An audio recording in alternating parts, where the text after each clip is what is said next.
ladies and gentlemen, boys and girls. Good to be with you again this evening. I'm your host, Ryan Kirk, and thank you for joining me for another episode in this long-running series of the Fliplogic Real Estate Show, where we do an hour Q&A, and I take your questions, and we run an hour. I'll take them in the order that they're received. We'll run an hour or until all questions are exhausted, whichever comes first. And we can use screen share illustration to answer those as well. So, that way you guys get the most out of it. Okay. So, while we're doing that, use the control panel Q&A to get your questions in. And if you would, just to kind of open it up, let me know your name and where you're calling from or what market you're in. And so then this way I can see everybody who's here, that you guys can hear me, you can see my screen okay, and know that we're all on the same page. But I'm coming from you guys, or coming for you guys, live from the top deck here in Marina del Rey, California. And it's actually finally starting to feel like summer. It's been the coldest, the rainiest, the wettest winter we've had. They said in over the last 108 years. It was 108, 113 years. It's been a good run, and apparently we've broke it. So this has been the longest, rainiest, wettest, coldest winter in Los Angeles over the last 100 years. So I'm glad that's behind us. It's now, sunshine, 70 degrees. It's starting to become, for us boaters, island season. In California, you really only have one island destination you can go to, and that's Catalina here. That's really the only thing that you can really go do. It's not like Europe or the Mediterranean or, the Gulf or the Bahamas, where you've got so many places, so many islands, so many different places you can go to. So here we're kind of limited to that. Okay, so Steven says, currently in North Chicago, first time on the call, trying to get into any market at this point. Okay, cool. Steven in Chicago. Clayton in Los Angeles. Okay, great. So you guys can hear me okay? Good. Good. So I'm going to tell you guys a little bit about what I've been up to, and then that way that can kind of get your questions going, and then I'll get to them in the order that they're received. So one thing that I wanted to share is, let's see, for those of you who do know me and you're just getting to know me, I like to flip residential, like flip single families, mainly like to just flip the contracts, wholesale, the contracts on those. And then I like to buy, fix, and hold commercial, which would be right now residential income through mobile home parks. So those are my two, that's my bread and butter. That's what I do. That's what I like to do. So I like to flip residential, buy, fix, and hold and refinance commercial and residential income. And I've got my second park. I'm flying back out to Alabama at the end of this month to go meet with another park owner. I've met with her once. I bought a mobile home from her park, and now it's turned into a great relationship where she wants to sell. She's a motivated seller. She's just, I guess, what you would call a burnt out landlord. So she's not in a distressed situation by any means, but her motivation is she's just tired. She's burnt out. She's been owner operating or self-managing it for over 30 years, and she's just ready to cash out. So it's not a distressed situation. It's not so much a value add, not a huge value add from the standpoint of there's a lot of deferred maintenance. It's just going to be one of those where it's already in good shape. I'm going to try to negotiate the best price possible, and then the play is to increase rents. The rents are $250 a month on the lot rent. So I know we can bump it up to a minimum of $300. And you may be thinking, well, Ryan, that doesn't really sound that much. You know, $50 a lot, or $50 a unit, whatever you want to call it in this case, you know, a lot. 50 times 80 is $4,500 a month, right? $50 bump times 80 units, $4,500 a month in increased revenue. Times that by 12, 4,500 times 12, that's an extra $54,000 a year. Divide that by the cap rate, which is 7.5. So that creates an extra $720,000 in value or equity. So, so as long as I buy it at a 7.5 cap or better, then I'll be able to add value just by doing that little rate bump. And I will add an amenity. I'll add park Wi-Fi. So then that way, you know, I'm adding value to the park, and then I'm gonna, you know, notice the tenants for the increased rent amount. So that's that. Have a couple of deals closing this week. One is closing tomorrow, just a simple assignment deal. Love doing that, by the way. For those of you who are just getting started, this is a common question I get. A lot of people, they're just getting started, or maybe they've been in the business, but now they're in a position where, you know, they've got proof of funds, they have the ability to underwrite a deal quickly, generate a contract quickly, build their buyers list, and actually, you know, tie up a deal and flip a deal, but they don't have an LLC or they don't have a corporation. And so a common question I get is, can I still get funded? So the answer is what you can do is you can still generate proof of funds in your personal name. You can still put the property under contract, you know, with the purchase and sale agreement in your personal name, and you can assign that contract for an assignment fee.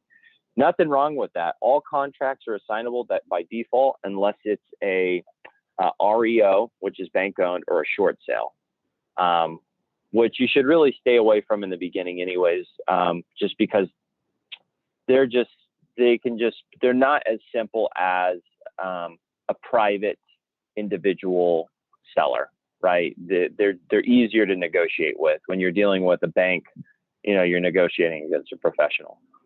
So I like doing that, and you can just assign those contracts until, you know, you've got, you know, a positive ROI, and then you can go open up an LLC or an S corp, you know, through LegalZoom.com for a couple $100. So I hope that helps. So you can assign deals in your personal name, you can tie up deals in your personal name, but when you want to use funding, whether it's to double close on a wholesale, or whether you want to use longer term financing to rehab the property, or buy and hold, we also offer rental financing with rates starting as low as somewhere in the 5s. We do that we've got rehab and rental financing, and those are fully amortized, the rental financing. So you know, they're like your 5 1s, your 7 1s, your 10 1s, and just your straight 30-year fixed. So you will, regardless of what kind of deal you're going to do, when you do go to buy and you are going to get a loan, yes, you do need an entity to answer your question, but don't let that hold you back. You can still assign deals in your individual name. I always love assigning deals when it comes to, you know, flipping single families, because it saves time, saves cost, saves paperwork. It's just simple to do an assignment agreement, and we've got the assignment agreement right there. When you open up your leads, or you're inside a lead of yours and you hit the action button, generate contract, you can generate an assignment agreement, and it's a great way to do it. So cool. With that being said, let me take a question here. Let's see, Antoine's in San Diego. Love San Diego. Can we cover comps, ARV, and repairs, specifically what to offer and how to determine the ARV and repairs? Without these numbers or understanding, I can't offer a price. Thanks. Sure. Yeah. So I can basically wrap that up with a lead, since I've got one that I will use. This is a live one that's actually closing tomorrow. So let me switch my screen and we'll use that to answer Antoine's question. So I'll go to, so this is a property, it's on Saddleback. It's in Riverside. The deal type, it's off market. It's an inheritance. It's a couple of sisters, two sisters and two brothers. They inherited this property. It's in a trust. It's a major fixer. It needs, when I say major fixer, it needs everything. It's going to be a full rehab. So let's take a look at it. So in the public records for it, you can see the price and sales history. It really doesn't have any. The last one, last sale date was 1995, and we don't even have any price history on that. And that actually may have even just been a transfer within the trust. They may have owned this for, I do remember now, they've owned this for years. They must have owned this thing for over 50 years because their family owned it before the daughters and the sons inherited it. So this was probably some sort of interfamily transfer into a trust in 95 there. So anyways, let's look at the comps. So for comps, you're going to want to, it will suggest some comps to you in green.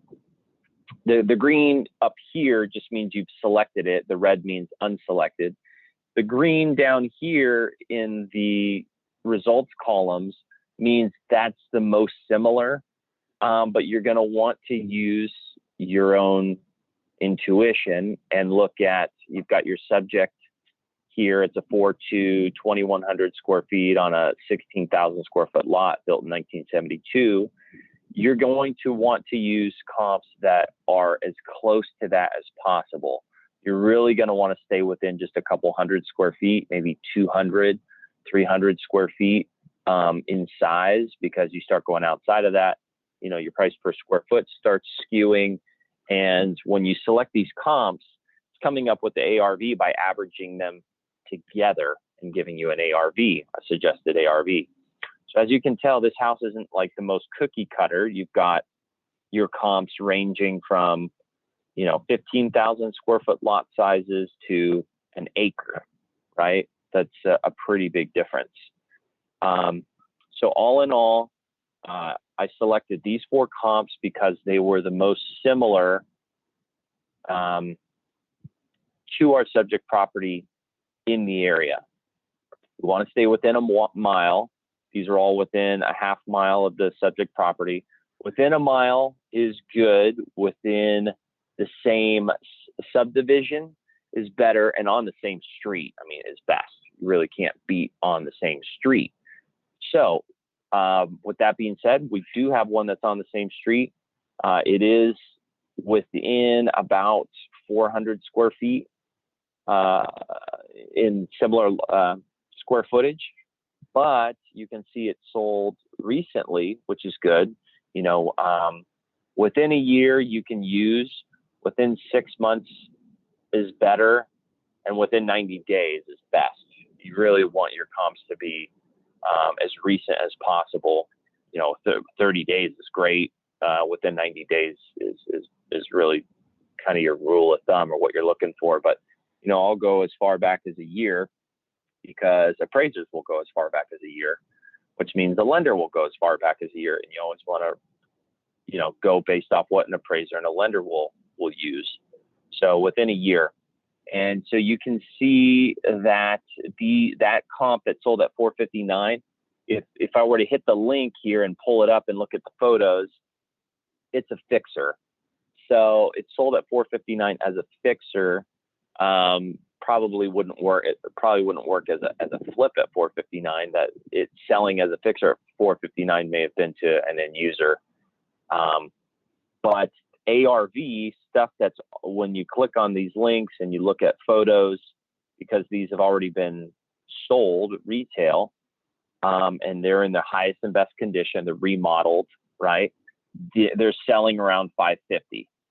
So we've got an ARV of 550 is what I placed here, or 549. From those 4 selected comps, it averaged it out to 588. Could it get 588? Yeah, sure, definitely could. I adjusted it to 550, and you may be wondering, how'd you come up with 550? It was just a number that I felt looked right based off the comps here. You can see these 550 sales are a little smaller, but the lot sizes are a little larger. So that's another compensating factor. So yeah, could we get 588? Could it get 590? Yeah, possibly. Could get all of that. I put it at 550 or 549. And so now when I go to the analyze, so I popped in the property address, I generated all the public records, right? I generated my comps. Now I'm in analysis because I've established an ARV, which is important. And I'm going to move my camera down here. And you've got these steps here on the right that also give you some suggestions in the order that you can go. You can research it, obviously established motivation with the seller that they wanted to sell. And so now, and then after, speaking with the seller, we knew what kind of condition the property's in. So now I'm calculating my ARV and I'm going through my analysis here. So the property is going to need everything. It's a full rehab. The suggestion here, if I just scroll over this little I've got a little rule of thumb guideline sheet here. I'm going with awful because the property's in an awful condition. You're going to need to remodel and redo everything. On the super, super high end, I would say like $1 million ARV or more. Obviously, you're going to be using more custom high-end materials and more custom design work. So that's why you can see why on the high end, it's at $75 a foot. And then on the low end, you're at $20 a foot because that may be for, rental grade. Maybe this is going to be for a landlord. He's going to fix and flip and rent it out. I already know this isn't that kind of market. It's not that kind of neighborhood. It's not that kind of place.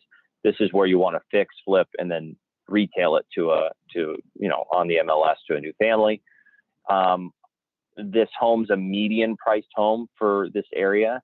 So I know it's going to be middle of the road. So I know a rehabber can get it done for about $33 to $35 a foot.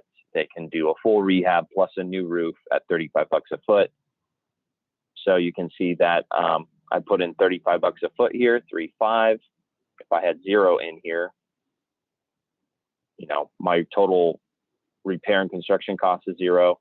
So I'm going to put in a price per square foot of $35. I put that in, and now it tells me that it's $74,620 for the total repair and construction costs.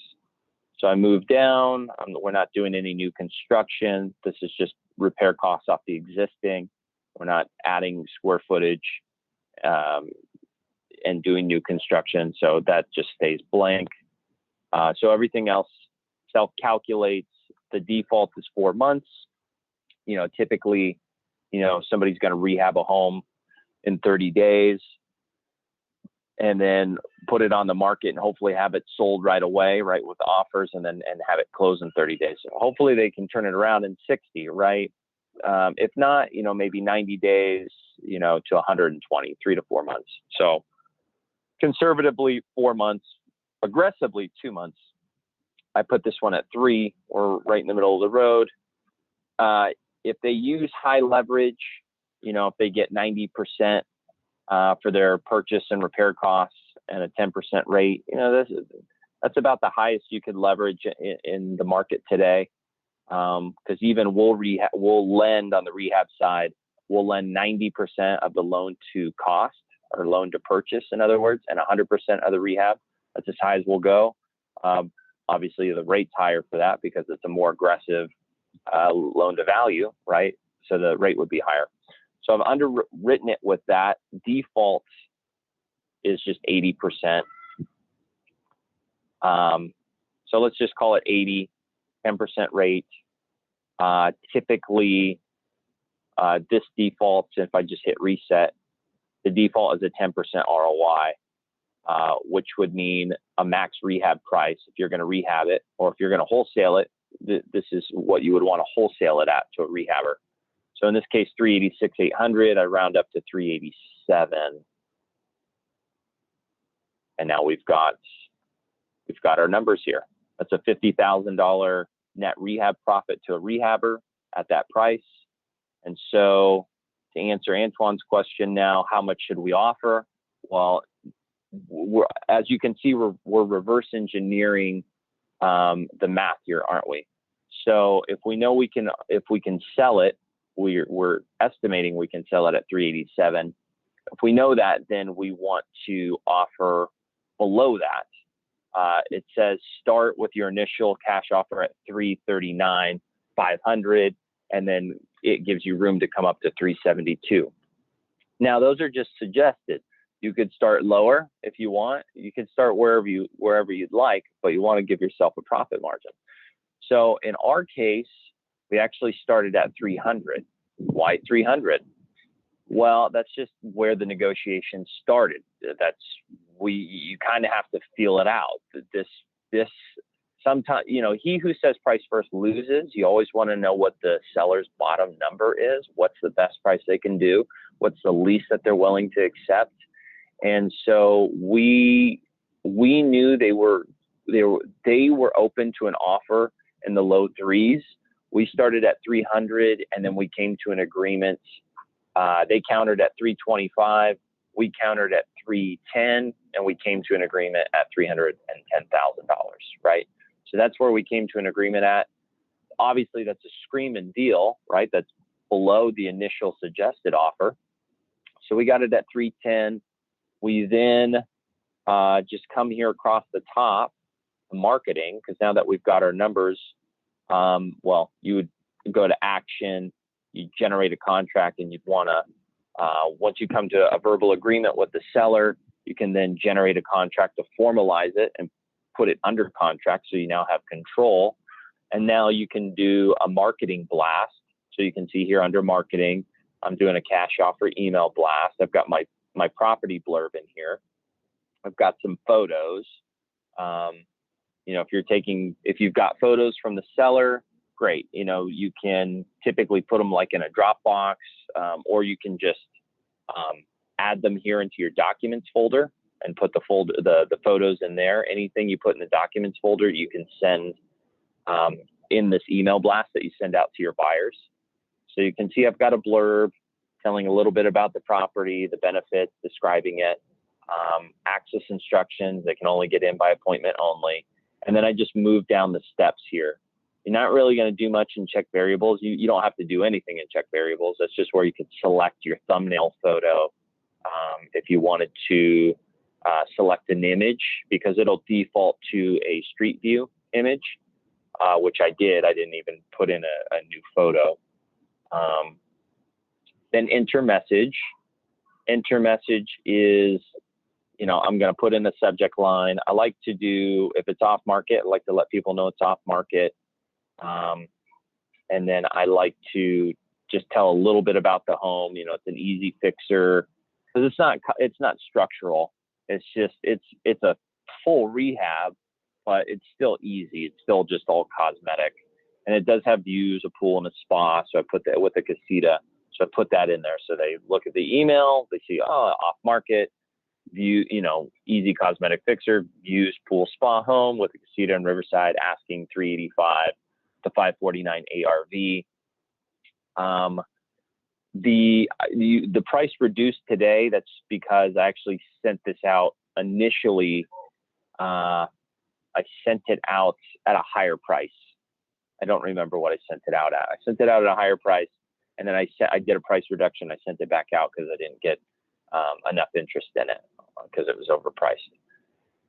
Even if you send out overpriced, you'll still get some interest because people want to see if they can, if you're willing to reduce your price. But I wanted to generate more traffic, so I sent it out again at a price reduced. And then you can see how it just transfers all of the information that you did in your comps and your analysis. It's all here in this marketing email now. And so now that that's all there, it makes it very easy when you send this out to your cash buyers list. When they get this email from you, you're taking out all of the brain damage, aren't you? You're taking out all of the questions that they're going to need to ask or start digging into just to even know if they're interested in the deal, right? As soon as you get this marketing email, you can take one look at it and know that, okay, there's a profit margin here. I know exactly where this is, what's going on. I can look at the photos. Wow, even got a pro forma. I've got some estimated costs here. Okay, I can see that there's a deal here. I can make this work at 385 or 387, that there's a profit to be made here. And obviously I have this should be 387. And so that's that. So then you can check which documents you've got in your document folder here. If you need to upload anything else, you can. You can see my profit analysis and my CMAs in here. I just generate those I just click generate profit analysis, generate CMA report, adds those in there automatically. You can look at a preview.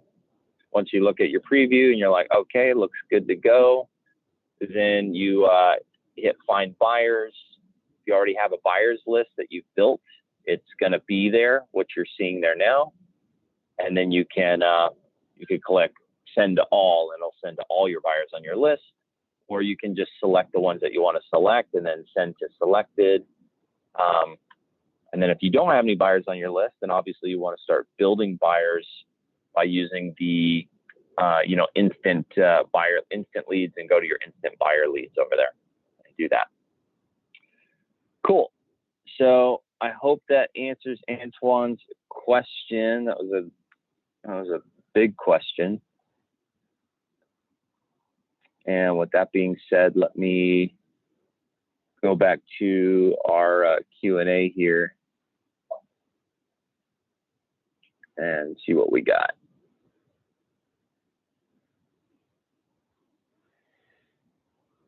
Let's see. Antoine says, yeah, those were my major questions. You've already said leave new construction tabs alone. Yes. So amazing. That was the meat and potatoes. Cool. Awesome. Good. I'm glad that was good for you guys. What you can do also, what I was meaning with the new construction here in property details, you can see right here, new square footage. Let's just say like your subject properties, it's small, or maybe it's a 2-1, or, it's 2-1, 900 square feet. It would really benefit, and there would be a lot of value added if you were to add on, 500 square feet or 400 square feet.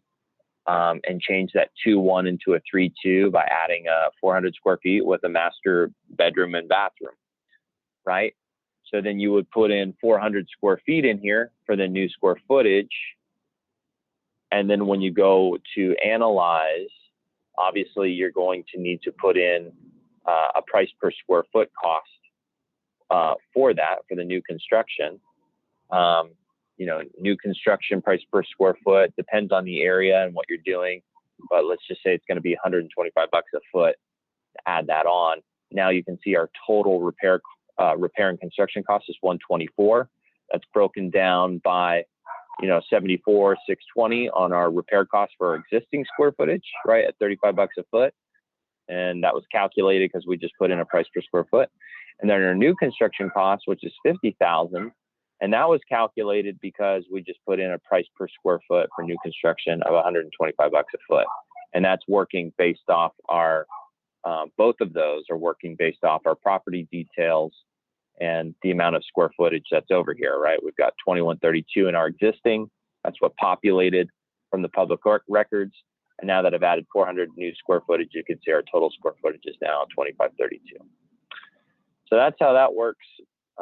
If I delete that, then now everything is adjusted back to, just the 74,620 for our total repair costs.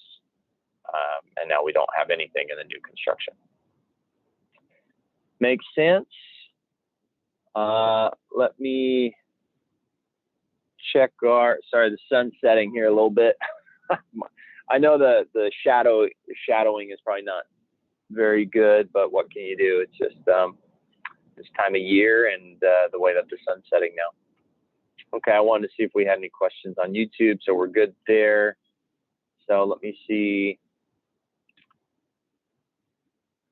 All right, Steven says, you mentioned earlier via email about going to Zillow and Craigslist direct because instant leads for sellers is still being worked on. But I thought the best leads were off-market potentials. I mean, how much competition is there for other sites, for those other sites? Yeah, that's a great question. So, to answer your question, it's a couple part question. Zillow and Craigslist, like if you're just getting rolling, Zillow and Craigslist is always a good option as far as for sale by owner. For sale by owner and also anything that has like just come on the market. I'm talking like day one. Some sellers, if they're not that motivated, they want to give it time, especially if they have a real estate agent and it just came on the market. But, when you're drinking your morning coffee, if you want to check for leads in your marketplace, check Zillow and Craigslist, look at for sale by owner in your market. And then you can also look at stuff that's been sitting for 60, 90 days, stuff where maybe it was overpriced. We just got a call today on a motivated seller where he listed his property and it's been sitting for 60 days now. So this is a deal that you could find this property on the MLS. You could find it on Zillow or Redfin. We didn't search for it, but it's been sitting on the MLS for 60 days. It's a fixer. It is tenant occupied, and he's got it listed for close to what the ARV is. So obviously it's way overpriced. So of course now it's stale. It's a stale listing. It's been sitting. So when he got our letter, because we sent it to a list, and it's a list like, if I were to go to direct mail resources, it's a list that you could pull from one of these other sources. We're about to launch our verified motivated seller leads. But in the meantime, we still got to get our leads from elsewhere as well. So, you can too. But you can pull a motivated seller list from any of these sources, and then you can send out a direct mail piece like this. And that's a great way to target motivated sellers. And then a majority of those are going to be off market. Are you going to get some stuff that's on market? Yes. Is that not a good lead? No, it's still a great lead because there's motivation there. They're on that list for a reason. And now if it's listed, that's okay. You can see why he hasn't sold the property yet. He overlisted it or overpriced it, and nobody, it's still sitting there. So he listed it at 300,000. It's been sitting for 60 days. As soon as we started talking to him and asked him what's the best price he can do, he said that he would take 220. Like, okay, well there we go. That's more reasonable. We already ran comps. I don't remember what the ARV is, but I remember one of the comps in the neighborhood. It's a flip comp, right? You can see from the price history, somebody bought it within the last 6 months. It was bought and sold twice within the last 6 months. And an investor paid $235 for it, put in whatever they put in, and then they resold it somewhere somewhere in the low threes. So we already know, okay, hey, we already know from the ROI we could probably sell it around 235, but that flipped comp in the area, it now confirms, and we have a new buyer lead to our list to pitch this property to. And he already told us he'd take 220. So we already know, okay, looks like we already have a good $15,000 margin there. But of course, once we ran our numbers, and we got back to him, we said, hey, if we were to, we have to close with the property vacant. So the tenant has to be out by the time we close. We can't close before then. We can negotiate cash for keys with them because he had said, he's having trouble getting a hold of them. We said, well, give us their contact info. We'll reach out. We'll negotiate cash for keys. But given all this, the headache and the trouble with the property, can you do any better than 220? And of course, he said he could do 210 to 215. So he's already come down a little further now. So now we've got from 210 to 235, we've got a $25,000 margin. So this is a long roundabout way of saying, yes, there's competition because it's low-hanging fruit. Anything that's listed on the internet, if it's on Craigslist, if it's on Zillow, whether it's listed with a realtor or FSBO, yeah, it's lower hanging fruit. Everybody can see it, can't they? But it doesn't mean it's not worth calling on. And especially if you're getting rolling and you need to analyze some deals and make some offers, put some properties under contract, right? To where maybe your margin's not going to be as big as like the Saddleback Road in Riverside, where, we were able to get it for 310 and sell it for 387. That's off market. Would we be able to get as big of a margin on market? Probably not. Your margins are going to be thinner. Why do margins thin? Margins thin whenever there's multiple offers and you got competition. That's why you want to go where the competition is not. But at the same time, you just got to look at the resources that you have.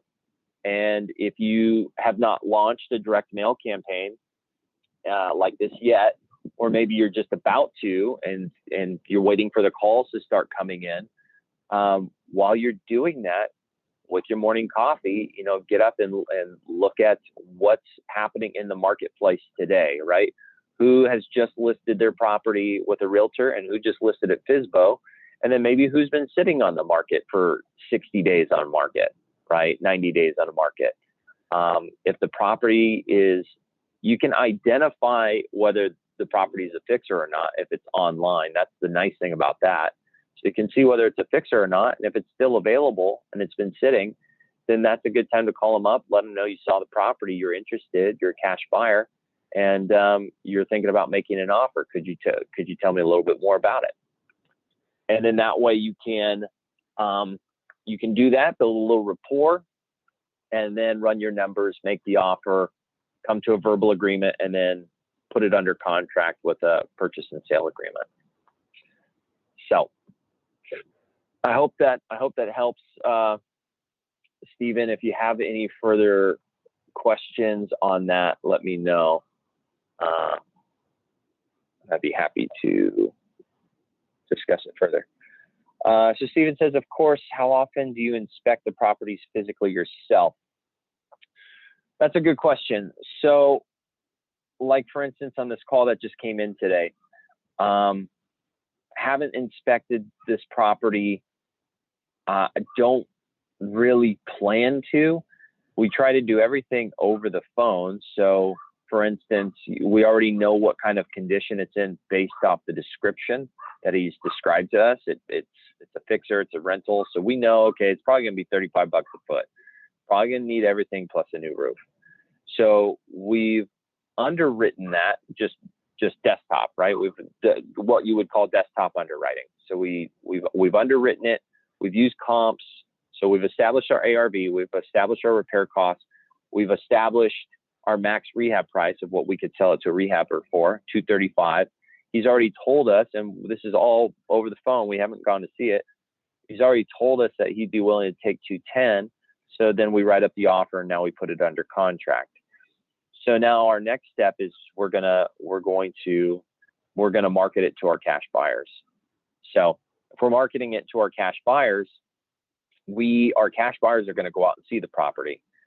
Well, so our cash buyers are physically inspecting it. They're going to walk it, or their contractor is going to walk it. And if they discover anything that's out of the norm, then they're going to come back to us with it. And then we're going to obviously have to ask for a price reduction if that's the case, right? That's what an inspection period is for. It gives you the ability to renegotiate or cancel if something is outside of your underwriting. I hope that makes sense. But that's why it's good to start in your backyard in your local market, because if you do need to go to the property, like for instance, if your buyers need to get into the property and seller's going to be there, and you don't want your buyers fraternizing with the seller, either because you don't have the relationship yet with your investors that you're sending over there, then you're going to want to be there, or you're going to want to establish that rapport with them over the phone, and then be able to trust them to go there and not discuss price or terms with the seller, but to just get back to you with all of those questions, and that for them to know the drill, that they're your construction partner, you've got it tied up. So, but yeah, you never know. It's always good to be able to get to the property if you need to. If you physically can't, then that's when you put these principles into practice so you can execute on the deal without having to go see it. I hope that makes sense. Dang, man, this sun just came down right into my eye line. Let me slide over here. How are we doing on time? How are we looking? There we go. That's much better. 7:12. So we've got 18 more minutes. If you guys have any more questions. So let me check out our chat box here. So we're good there. We're good here. How are we doing with our YouTube folks? Anybody on YouTube have any questions over here on YouTube for us? I know I screwed up and I missed them last time, so I think we're good today. Okay, good. Let me see here. Back to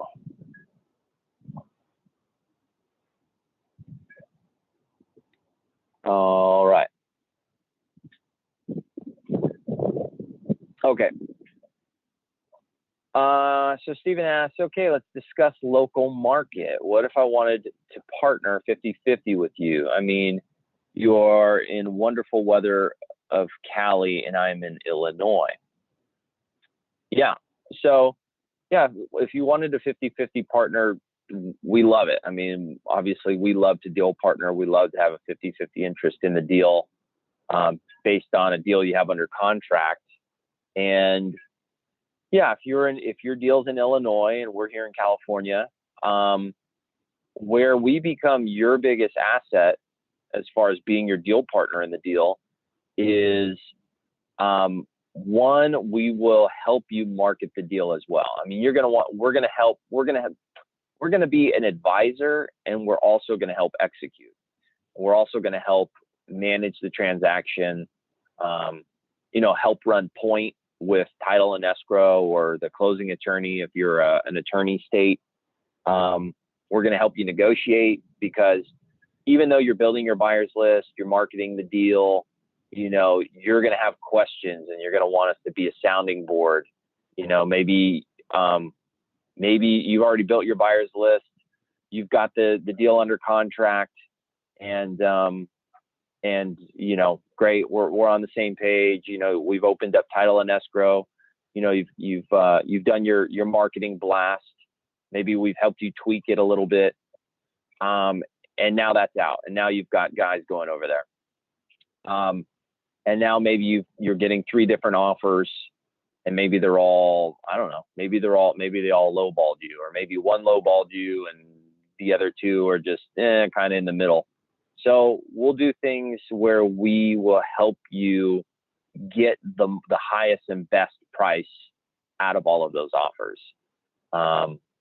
We'll help you negotiate, right? Because then you're going to want to put the deal under contract with your buyer. Maybe it's by assignment. That's typically the easiest. So you're going to want to do that. You're going to want to get that over to title and escrow or the closing attorney, and you're going to want to advise them on how to execute on that. Sometimes they don't know.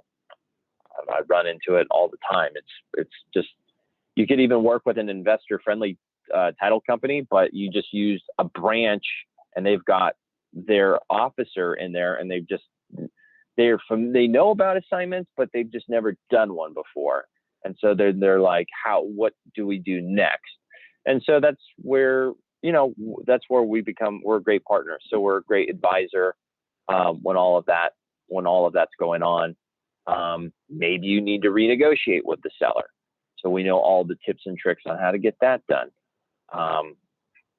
So these are some of the things that we can do, whereas if maybe we don't have a big warm buyers list in your market where you're at now, but we can definitely help manage the transaction to closing, because it does become, even to experienced investors, I have experienced investors bring us contracts all the time, and they're very experienced in rehabbing, but they don't wholesale very much or at all.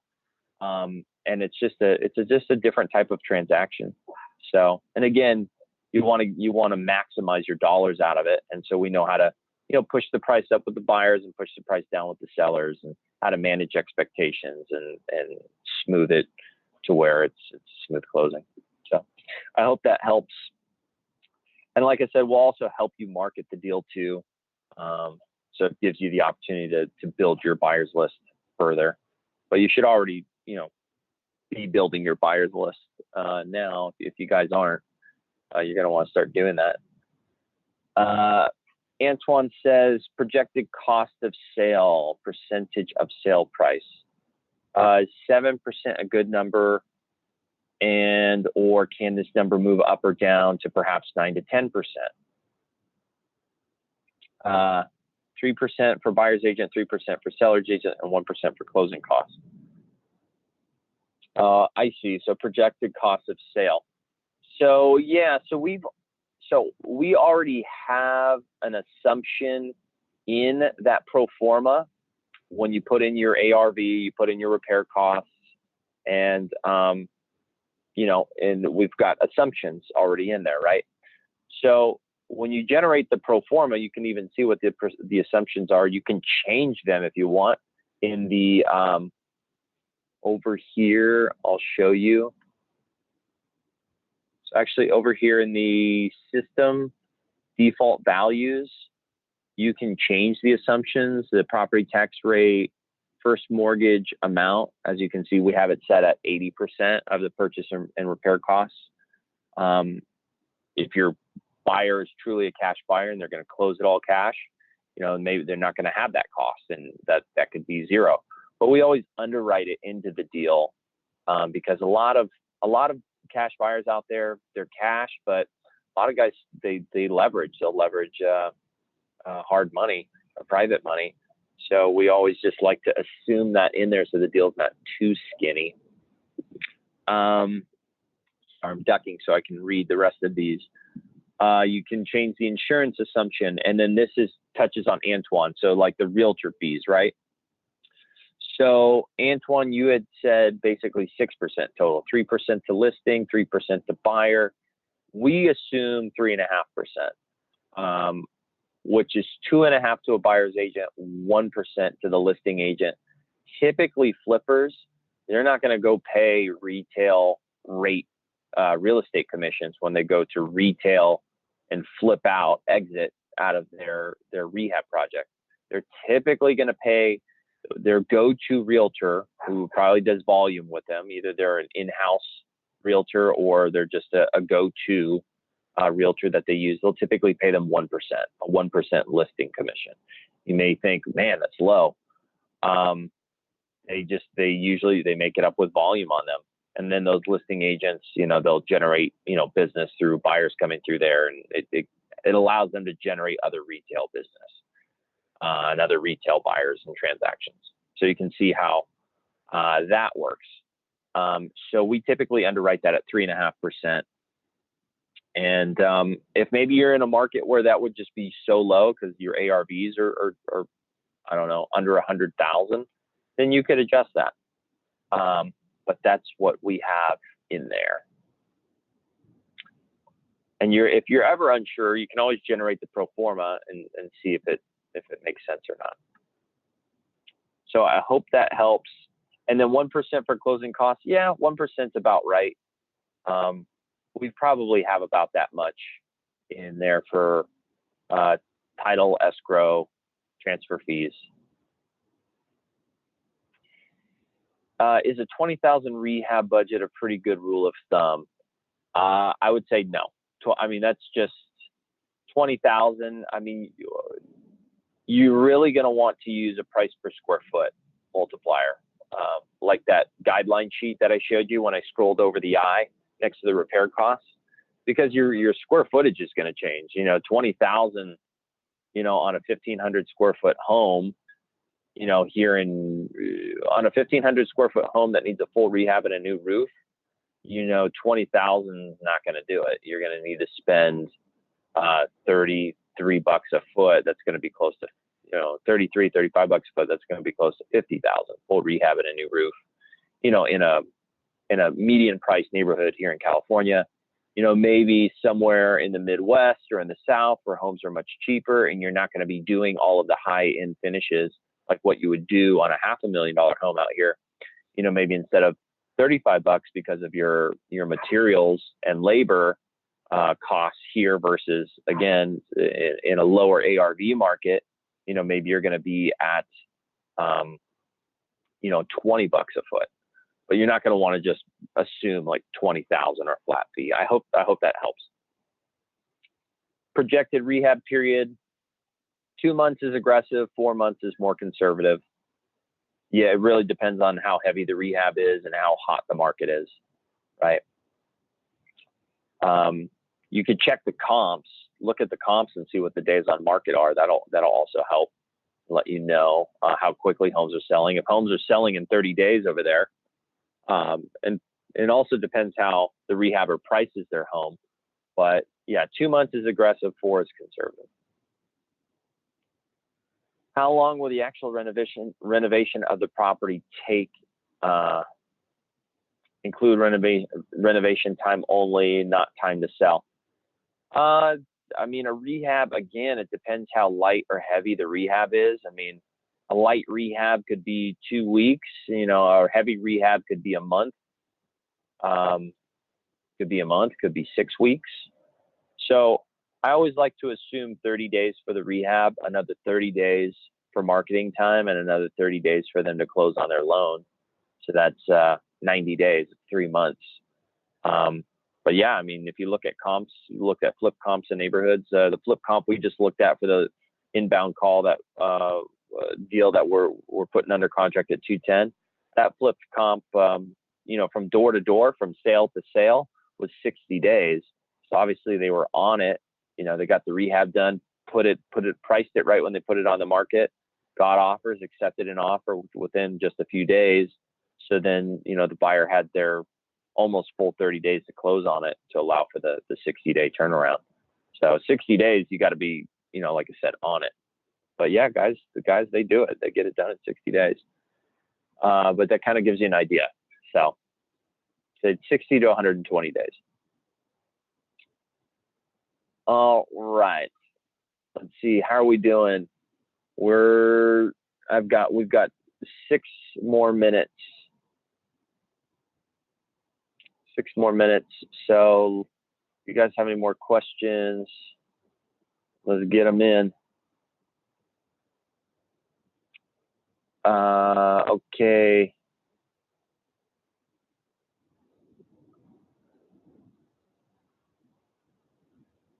Yeah, definitely expired listings. Expired listings is great. Again, those were expired listings. You would need to get off the MLS. You would need a realtor in your market who you're working with and have them send you expired listings. And then, of course, how they're going to get compensated is you're going to have them write the offer for you, and they would make their 2% commission. Either the seller's going to pay that cost, or you're going to build that into your costs. Assume that's assume that into your expenses. The easiest way to do it is you could just assume it into your whatever your exit price is, and whatever you could just assume it into your rehab costs if you wanted to. But sometimes that happens. We just had a deal recently close where a realtor brought us the lead. The seller was not going to pay real estate commissions, so we had to pay their commission. They originally wanted like 3. We negotiated it down to 2. And then, of course, where we were anticipating wanting to buy it at, we had to build in that cost. We had to come down an extra, whatever it was, $10,000 to make up their commission. So I hope that makes sense. But yeah, expired listings, stuff that's stale, even it's on the market now, but it's just stale. Again, it's been sitting because they overpriced it. Those are deals that can be converted into contracts, and contracts into paychecks. All right, let's see. We got 3 more minutes if anybody has any other questions they want to end with. Steven says the best thing you recommend starting out is build your buyers list. What kind of keywords would you recommend? Yeah, so when you let me show you here. Actually, when you get started over here, instant cash buyer leads, it will actually give you some suggested keywords right when you put in a letter. Like I put in a W and it says "We buy houses." That's a great keyword set. You probably can find many buyers just from that. You could put cash buyer for houses. You could use that. Cash offer for house, right? You could put, buy my house fast.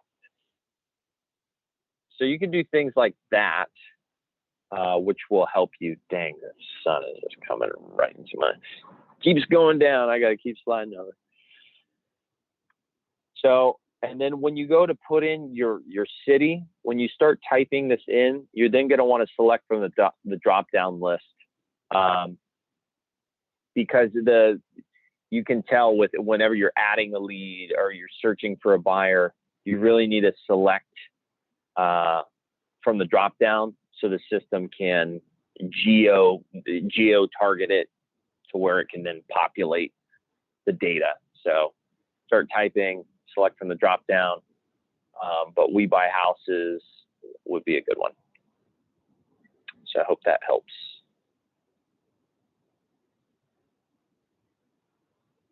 All right. In terms of quality, how many buyers should you have? That's a tough question. Obviously, the more buyers you have, the more quality buyers you have on your list, the stronger your list, the faster your houses are going to sell, aren't they? So it only takes one buyer to buy the house. Buyers, their situations change every 30 to 90 days, don't they? Based on how many projects they've taken on, how many they're currently doing and how many they're putting back out to market to sell. So, so there's mom and pop buyers who can only handle a little at a time, and then you've got big funds in your area where they can, they want to do, 40 a month. 20 a month. So I would say, shoot for, I don't know, shoot for a list of 10. If you could add on 10 solid guys, 10 solid buyers onto your list, you're on a first name basis with them. They may not be with you yet, but you found them, you called them up, you spoke with their acquisition manager. You've gotten his email. He's on your email list.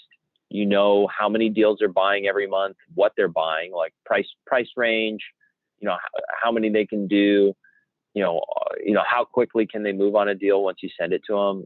Could they close in 5 days or is it 14 days?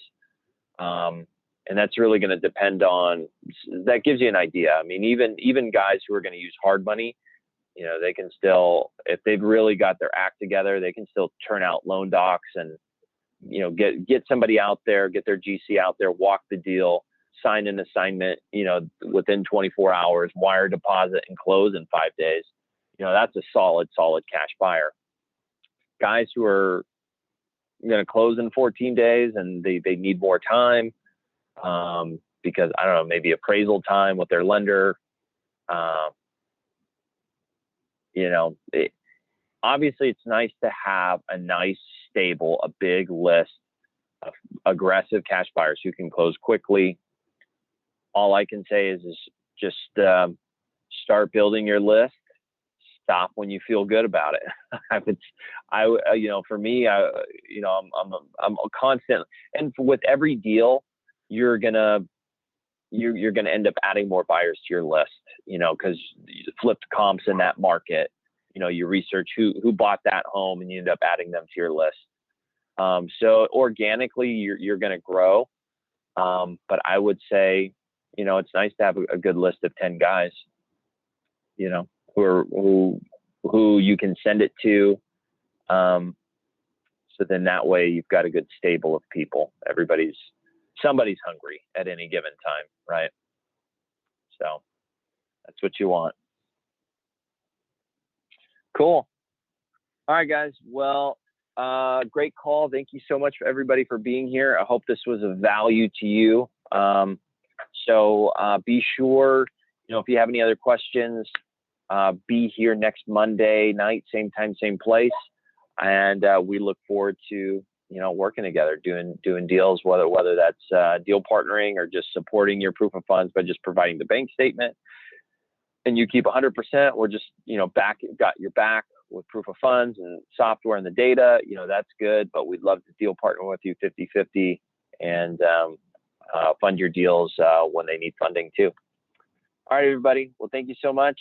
Have a great week. Take care, and I will see you all same time, same place next week.